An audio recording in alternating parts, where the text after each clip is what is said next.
Donald Trump's cabinet is filled to the brim with millionaires. People who have more money than they know what to do with. And the top three wealthiest people, Betsy DeVos, Steve Mnuchin, and Wilbur Ross, they all made tens of millions of dollars while serving in the federal government just last year.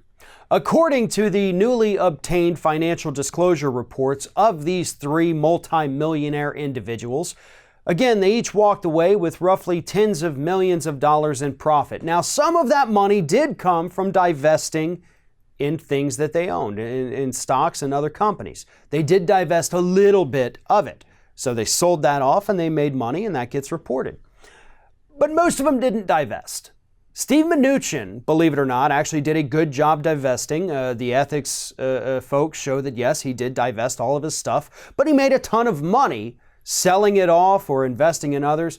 But Betsy DeVos and Wilbur Ross didn't fully divest. In fact, they both still own stakes in companies and other businesses that directly benefit from the policies that they put in place. In fact, Wilbur Ross is facing a massive investigation at the moment because he seems to only be using his office to make himself more money.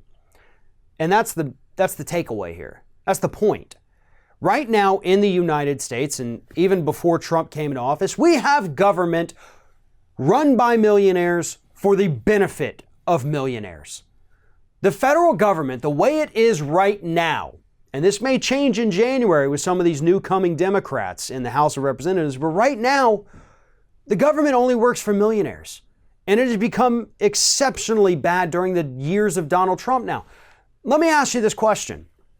And please, if you've got an answer to it, comment on this video. But let me tell you, think of one thing that this administration, any agency within this administration, one thing they've done that's been for the benefit of American consumers and not to benefit a corporation. I have been covering this literally every single day since this man was sworn in and even well before that. And I can promise you, there's not one thing.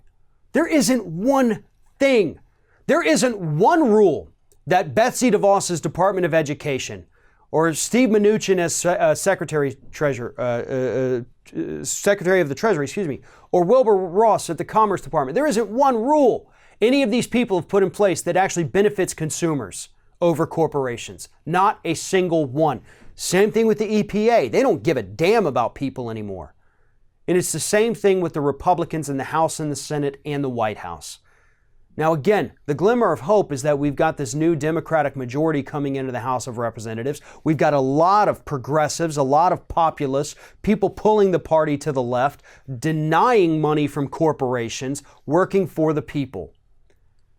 But at this point, so much damage has been done that our government only functions if you're in the top 1%. If you're in that top 1%, you're protected. Don't worry about the rules coming out of this government because they're going to be to your benefit.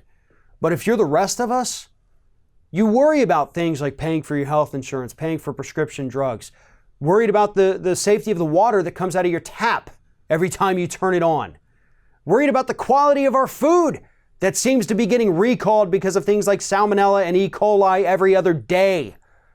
You know, we can't even have a meal without worrying if it's going to poison us because we've cut funding for the FDA to actually go out there and do food inspections so that meat packers could save $12 million this year. That's actually a thing that happened, folks. That's why we've got so many salmonella and E. coli recalls right now. We're struggling. We're getting poisoned by food. We're getting poisoned in the environment. We're getting poisoned by corporations.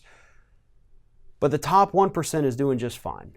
They don't have to deal with the same crap we do because the federal government makes sure that those millionaires and billionaires are 100% protected because those millionaires and billionaires, at least right now, not only are they running the government, but they're making sure that the government only works for them.